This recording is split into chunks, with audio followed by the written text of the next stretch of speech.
वडोदरा के विकास पर अक्सर सवाल या निशान लगता रहा है और इसलिए विकास के नाम पर फिर एक बार करोड़ों रुपए के प्रोजेक्ट कॉरपोरेशन ने हाथ में लिए हैं।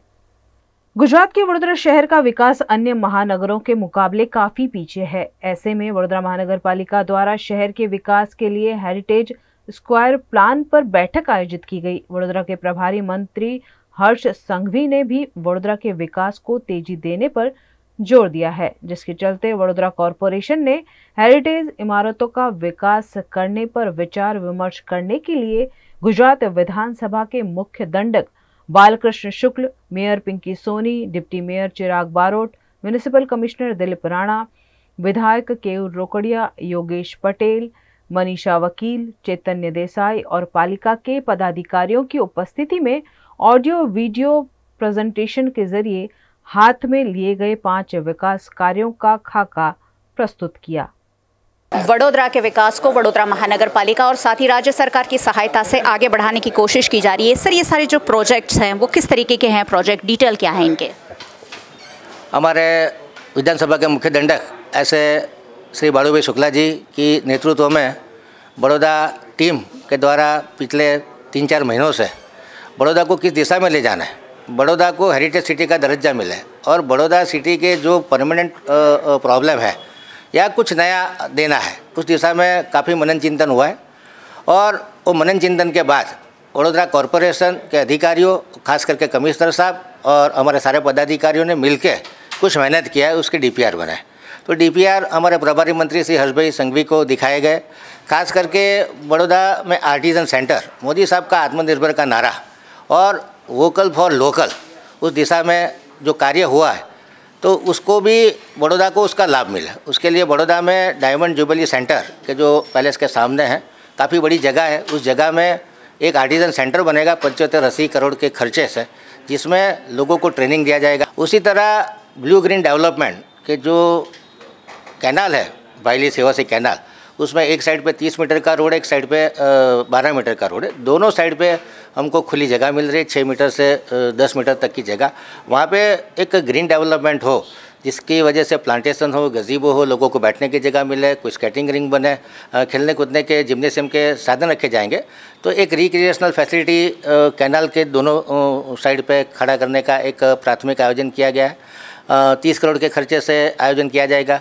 उसी तरह बड़ौदा की जो हेरिटेज बिल्डिंग है, न्याय मंदिर, जो राज्य सरकार ने कॉरपोरेशन को सुपुर्द की है, और वो बिल्डिंग का सही यूज़ हो तो उसके फेज़ 1, 2, 3 में क्या क्या खर्च पड़ेगा, किस तरह से इसका हेरिटेज स्ट्रक्चर को प्रिजर्व किया जाए, किस तरह का इंटरनल उसका रिवैम्पिंग किया जाए, उस दिशा में आज प्रेजेंटेशन किया गया और करीब 75 से 80 करोड़ से ये हो सकता है। उसके बिल्कुल सामने लाल कोट है। लाल कोट में भी बड़ौदा का एक आर्ट गैलरी बने, पेंटिंग स्टूडियो बने, स्कल्पचर स्टूडियो बने। जो गायकवाड़ फैमिली का जो ऐतिहासिक जर्नी रहा है उसको दिखाया जाएगा।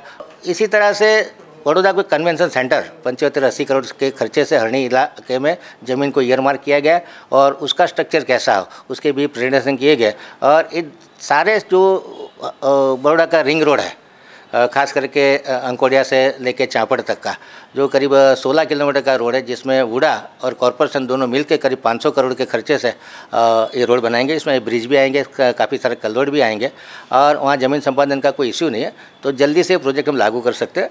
और ये प्रोजेक्ट का जो पैसा है वो शायद हम FSI बेच के खड़ा कर सकते हैं, या CM साहब राज्य सरकार कुछ ग्रांट देगी तो उसमें हम स्पीड से काम कर सकते हैं। तो काफ़ी सारे प्रोजेक्ट वास्तविक है। विश्वामित्री नदी है कि जिसका जो 22 किलोमीटर का स्पान है बड़ौदा में से पसार होता है। खास करके मानसून के टाइम पे जो फ्लड आता है तो सिकॉन कंपनी द्वारा जो DPR तैयार किया गया, जो सर्वे किया गया, काफ़ी सारे सजेशन दिए गए, तो उसमें फ्लडिंग को कैसे मैनेज किया जाए। तो खास करके आजवा से लेके जाम्बो नदी तक का एक चैनल है, वो काफ़ी कम खर्चे से हो सकता है। तो काफ़ी वास्तविक प्रोजेक्ट लग रहा है। तो मुझे लगता है कि ये रिंग रोड का प्रोजेक्ट है, ब्लू ग्रीन डेवलपमेंट है, न्याय मंदिर है, हेरिटेज स्क्वायर है, कन्वेंशन सेंटर है, ये काफ़ी प्रोजेक्ट ऐसे हैं कि जो वास्तविक तरीके से लागू किए जा सकते हैं। टीम वडोदरा 6-7 महीने से यही बातें कर रही है और वडोदरा महानगर पालिका ने फिर वही बातें शुरू की है। एग्जीक्यूशन कब होगा? वडोदरा शहर इंतजार कर रहा है। पहले तो कोई चीज़ में मनन चिंतन होता है, प्लानिंग होता है। अभी हम लोग प्लानिंग के स्टेज पे आए हैं और भी इसमें मॉडिफिकेशन हो सकते हैं। सबसे पहले तो फाइनेंशियल अरेंजमेंट करना पड़ता है। जो 5-6 महीने से हमने टाइम वेस्ट नहीं किया, इसका सारा प्लानिंग हुआ है। काफ़ी सारे आर्किटेक्टों से मुलाकात होती है, काफ़ी सारे आर्कियोलॉजिस्ट से मुलाकात होती है कि किस तरह से, क्योंकि ये सारे सब्जेक्ट कॉम्प्लिकेटेड है। ऐसा नहीं है कि नया मंदिर को ऐसे ओवरनाइट हम रिनोवेट कर सकते हैं, तो उसके लिए काफ़ी सारा रिसर्च करना पड़ता है, काफ़ी सारे एक्सपर्ट लोगों की राय लेनी पड़ती है।